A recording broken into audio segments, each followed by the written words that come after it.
এখন আমরা যে কোডটা দেখবো এটা হচ্ছে আমাদের প্লে ফেয়ারের জন্য কোড।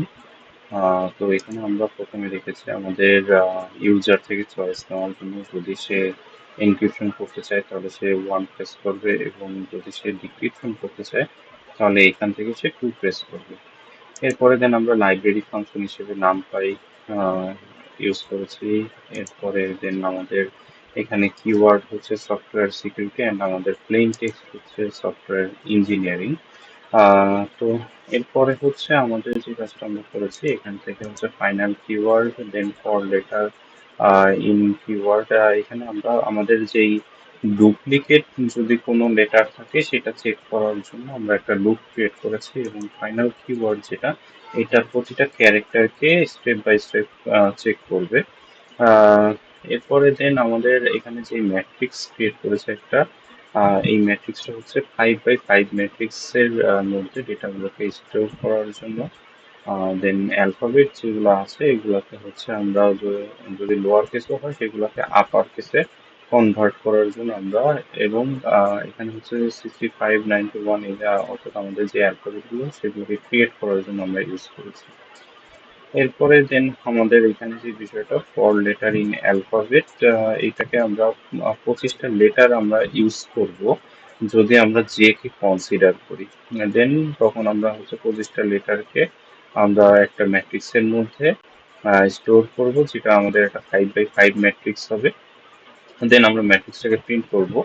করার পরে আমাদের এখানে যে কাজটা হবে সেটা হচ্ছে, আমরা প্লেন টেক্সটের মধ্যে যদি কোনো স্পেস থাকে সেই স্পেসটাকে রিমুভ করার জন্য আমরা এই লাইনটা ইউজ করেছি, এবং আমাদের প্লেন টেক্সটটাকে জোড়ায় জোড়ায় ইউজ করার জন্য আমরা প্লেন টেক্সট পেয়ার্স এই লাইনটা ইউজ করেছি।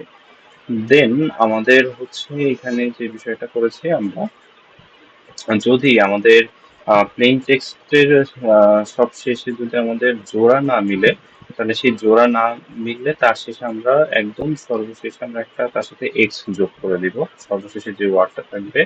এবং এর মাঝে যদি কোনো লেটারে সেম থাকে তাহলে সেই ক্ষেত্রে আমরা ওই সেম লেটারের মাঝে এক্স বসিয়ে লেটারগুলোকে আলাদা করব। এবং এরপর আমাদের যে বিষয়টা সেটা হচ্ছে, আম, যে এখানে যে বিষয়টা করেছি আমরা, এলস প্লেইন টেক্সট অ্যাপেন্ড যেখানে, তো এখানে হচ্ছে আমরা ওই যে উপরে যেটা বলে আসলাম যে যদি সেম জোড়ায় জোড়ায় থাকে তাহলে সেটাকে আলাদা করার জন্য আমরা তাদের মাঝে এক্স বসাবো।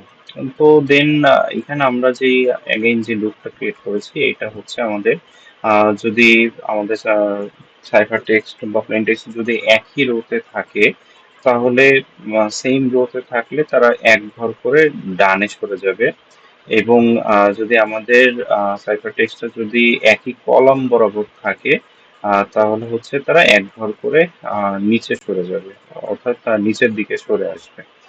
আচ্ছা, তো এটা হচ্ছে আমাদের ছিল। দেন আমাদের এখানে যে ডিক্রিপশনের জন্য এগুলা সেম প্রসেস ছিল। আর দেন আমরা ফাইনালি আমাদের যে প্লেন টেক্সট ছিল, আমাদের যে কিওয়ার্ড ছিল, এবং আমাদের যে সাইফার টেক্সট ছিল এইগুলাকে আমরা এট লাস্ট প্রিন্ট করেছি। দেন এই কোডটাকে যদি আমরা রান করি তাহলে আমরা এখানে দেখতে পাবো যে যদি আমরা এনক্রিপশন করতে চাই তাহলে আমরা 1 প্রেস করব।